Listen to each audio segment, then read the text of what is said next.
ইদানিং ইরানের আয়াতুল্লাহ খোমেনির এক্সে ভারতের মুসলিম নির্যাতন নিয়ে করা একটি বার্তায় ভারতের রিয়াকশন চুকে পড়ার মতো ছিল। দক্ষিণ এশিয়ার তথাকথিত বহুজাতিক গণতন্ত্রের দেশ ভারতে মুসলিম নির্যাতনের রয়েছে এক ভয়াবহ কালো অধ্যায়। সেখানকার কট্টর হিন্দুত্ববাদীদের হাতে ভারতের সংখ্যালঘু মুসলিমদের উপর সময়ে অসময়ে চলে ভয়াবহ নির্যাতন। আজকের ভিডিওতে আমরা দেখব গুজরাট থেকে দিল্লি, আসাম থেকে মুজফ্ফরনগর এবং রাজস্থান থেকে হরিয়ানা হয়ে যোগী আদিত্যনাথের শাসন আমলের বুলডোজার নীতি পর্যন্ত। প্রসঙ্গক্রমে বলে রাখি, হিন্দু এবং হিন্দুত্ববাদ এক জিনিস না। হিন্দুত্ববাদ বলতে হিন্দু মৌলবাদকে বোঝায়, যারা মূলত চরমপন্থী। আমার হিন্দু ভাইয়েরা বিষয়টি খেয়াল রাখবেন, দুই বিষয়কে একত্রে গুলিয়ে ফেলবেন না। যাকগে শুরু করি গুজরাট এবং উত্তরপ্রদেশের দাঙ্গা দিয়ে। 2002 সালে গুজরাটের দাঙ্গা ভারতের মুসলমানদের ইতিহাসের একটা কালো অধ্যায়। গদরা ট্রেনে আগুন জ্বালানোর পর এই ভয়াবহ দাঙ্গা শুরু হয়। ভিকটিম করা হয় সেখানকার নিরীহ মুসলমানদেরকে। এর জের ধরে প্রায় 2000 মুসলমানদেরকে হত্যা করা হয়। তাছাড়া হাজার হাজার মুসলিমদের বাড়িঘর ধ্বংসস্তূপে পরিণত করা হয়। ধ্বংস করে দেওয়া হয় সেখানকার মুসলিমদের ব্যবসা বাণিজ্য এবং তাদের সমস্ত প্রপার্টি। আর এর মাস্টার মাইন্ড হল ভারতের বর্তমান ক্ষমতায় থাকা 56 ইঞ্চি চীনাওয়ালা এই নরপিশাচ। এবং 2013 সালে উত্তরপ্রদেশের মুজফ্ফরনগরে পরিকল্পিতভাবে হিন্দু মুসলিমদের মধ্যে দাঙ্গা লাগিয়ে দিলে প্রায় 50 থেকে 60 জন মুসলিম সেই দাঙ্গায় নিহত হন এবং হাজার হাজার মুসলিম পরিবার ঘর ছাড়া হয়। বর্তমানেও উত্তরপ্রদেশে যোগী আদিত্যনাথের শাসনের বুলডোজার নীতি চালু রয়েছে, যেখানে অনেক মুসলিমদের ঘর বাড়িকে ধ্বংসস্তূপে পরিণত করা হচ্ছে, ধ্বংস করে দেওয়া হচ্ছে, উড়িয়ে দেওয়া হচ্ছে তাদের বাড়িঘরকে। এটি কোনো আইন না, বরং এটি মুসলিম ধ্বংসের আরেকটি বড় হাতিয়ার। এবং এই নীতির মাধ্যমে সেখানকার 300 বছরের পুরনো একটি মসজিদকে মাটির সাথে মিশিয়ে দেওয়া হয়। বাবরি মসজিদ ভাঙ্গা এবং জম্মু কাশ্মীর নিয়ে আলাদা একটি এপিসোড করব।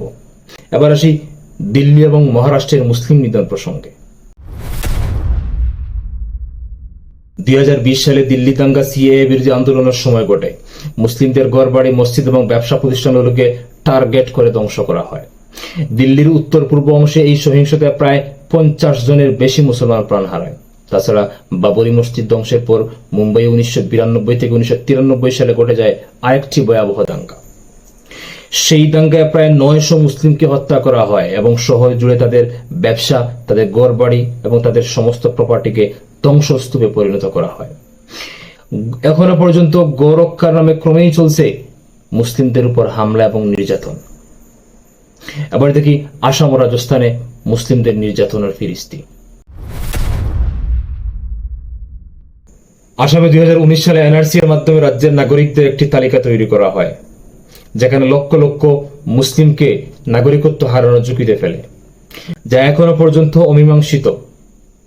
বিশেষ করে বাঙালি মুসলিমরা আসামে বৈষম্যের শিকার হচ্ছে এবং সরকার পরিচালিত উচ্ছেদ অভিযানে মুসলিমদের ঘর বাড়ি ধ্বংস করা হচ্ছে।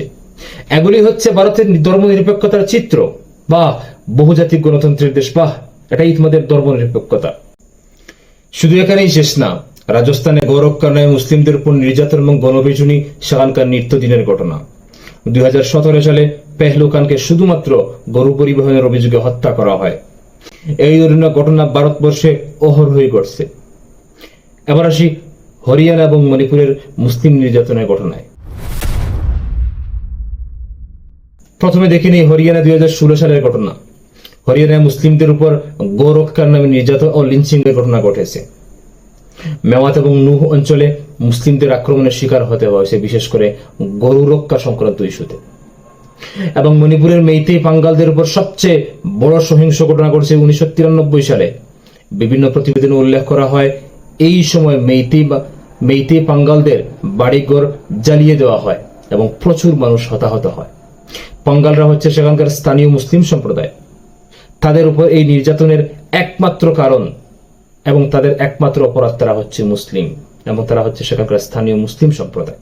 ইতিহাস আওড়াতে গেলে অনেক কিছু। ভারতে মুসলিম নির্যাতনের ইতিহাস বহু বছরের। নানান ইস্যু তৈরি করে উদ্দেশ্য প্রণোদিতভাবে সেখানে চলে মুসলিমদের নির্যাতন এবং গণহত্যার মতো ঘটনা। যারা নিজ দেশের সংখ্যালঘুদের নিরাপত্তা দিতে পারে না, যারা নিজ দেশের সংখ্যালঘুর উপর নির্যাতন ও বৈষম্য দূর করতে পারে না, তাদের মুখে অন্য দেশের বা পার্শ্ববর্তী দেশের সংখ্যালঘু নিরাপত্তা নিয়ে উদ্বিগ্ন হওয়া কথাটি বড়ই বেমানান। তাদের ন্যূনতম যদি লজ্জাশরম বলে কিছু থাকতো তাহলে এই কথাগুলো তাদের মুখে আসতো না।